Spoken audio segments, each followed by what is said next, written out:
I've been trying to catch up on the more modern DC titles and recently read Supergirl Woman of Tomorrow for the first time. DC is my favorite comic publishing company, and this book is a prime example of why.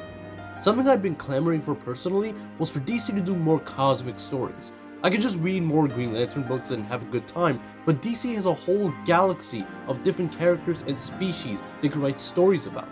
Anything with Martians or Hawkman or even Lobo. Thankfully, Tom King's been adding more to the cosmic aspect of the DC universe by cooking up some solid stories.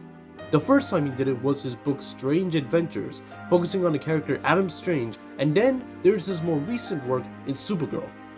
I've been impressed already by Tom King's work, and this was no different. There's no sugarcoating it. This book is a must-buy for anyone.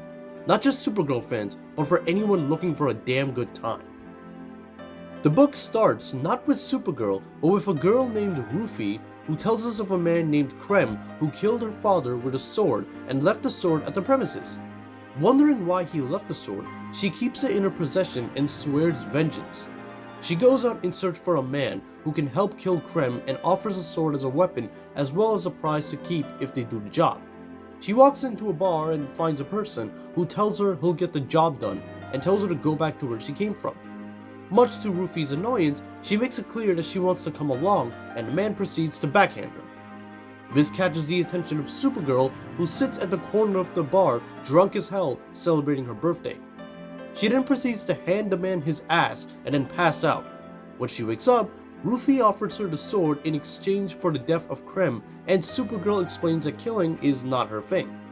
Supergirl then gets hit with an arrow since she's on a planet with a red sun and gets a drop on her by Krem, who shoots Krypto and steals her ship.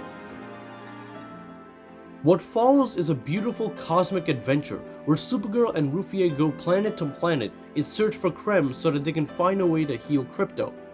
Every issue follows the two of them in a different planet getting themselves into a different situation. It's through all these different situations that we see the best of Supergirl. We see her be empathetic, like in issue number 4, where she offers a poor old man help in digging the graves of his fallen friends so that he may find the remains of his daughter. It's the most heartfelt moment in this book, and Superman would be proud knowing what his cousin did. We also see her at her most dangerous. There are moments where Supergirl takes action, and the look on her face is enough to convince people to back down. When she starts walking towards Krem after he shot Krypto, she comes across as intimidating and downright terrifying. The fact that Krem had the balls to steal her ship after this is next level. Even with Supergirl traveling across planet to planet meeting different species, there's still a lot of nods to previous Superman and Supergirl lore. We do get a mention of Supergirl's backstory, but it's done in such a way that feels fresh as well as very depressing. Yeah, I should mention that Tom King is a military vet, and PTSD and trauma is a big part in a lot of his books.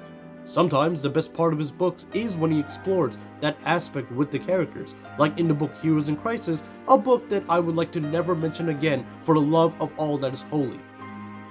Supergirl goes through her trauma here in this book, and you can't help but just feel bad for her. It adds a whole new dimension to her origin story and makes it even more fascinating than it has any right to be. Massive kudos to the dialogue as well.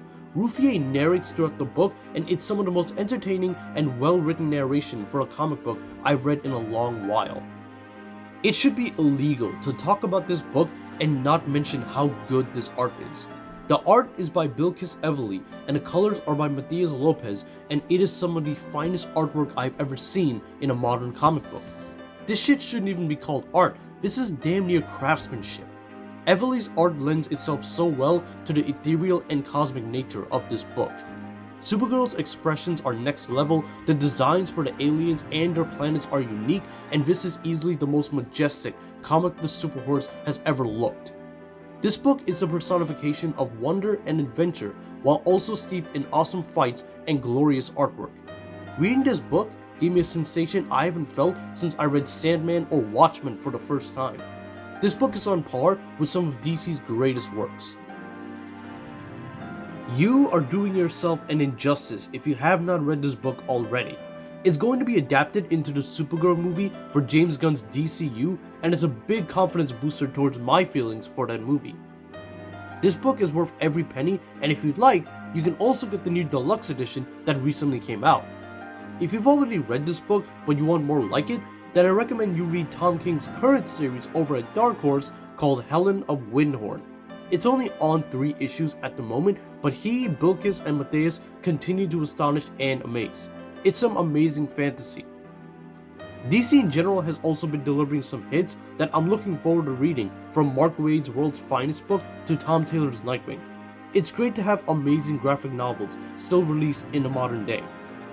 With that being said, I'm Jay Samra. Goodbye, sayonara, alvida, peace.